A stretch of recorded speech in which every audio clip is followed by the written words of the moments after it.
অন্ততপক্ষে তার বিচারটুকু যাতে নিশ্চিত করা হয়। কিন্তু অত্যন্ত দুঃখজনক হলেও সত্য যে হত্যাকাণ্ডের প্রায় 15-16 দিন অতিবাহিত হয়ে গিয়েছে ইতিমধ্যেই, কিন্তু এখন পর্যন্ত হত্যাকারীদের গ্রেপ্তার, যে গুলি চালিয়েছে, গুলি চালানোর পিছনে যে ইস্টাবলিশমেন্ট কাজ করেছে, তাদেরকে গ্রেপ্তার করা এবং তাদেরকে বিচারের মুখোমুখি করার ব্যাপারে কোনো পদক্ষেপ গ্রহণ করা হয় না। আমরা গভর্নমেন্টের কাছে আহ্বান জানাবো যে আপনারা কাল বিলম্ব না করে এর সাথে যারা যারা জড়িত আছে প্রত্যেককে বিচারের মুখোমুখি করুন এবং আইনের আওতায় নিয়ে আসুন।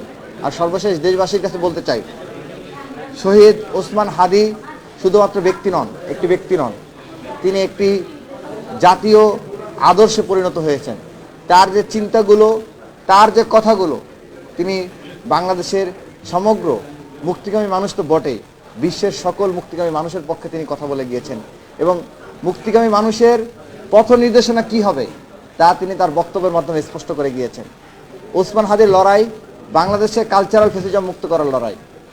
ওসমান হাদির লড়াই বাংলাদেশকে চলমান জুলাইয়ের অসম্পূর্ণ বিপ্লবকে পরিপূর্ণ বিপ্লবে পরিণত করার লড়াই।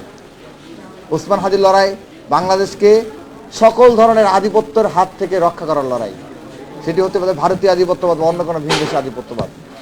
সেই লড়াই, সেই ইনসাফের লড়াই, বাংলাদেশে ইনসাফ প্রতিষ্ঠার লড়াই।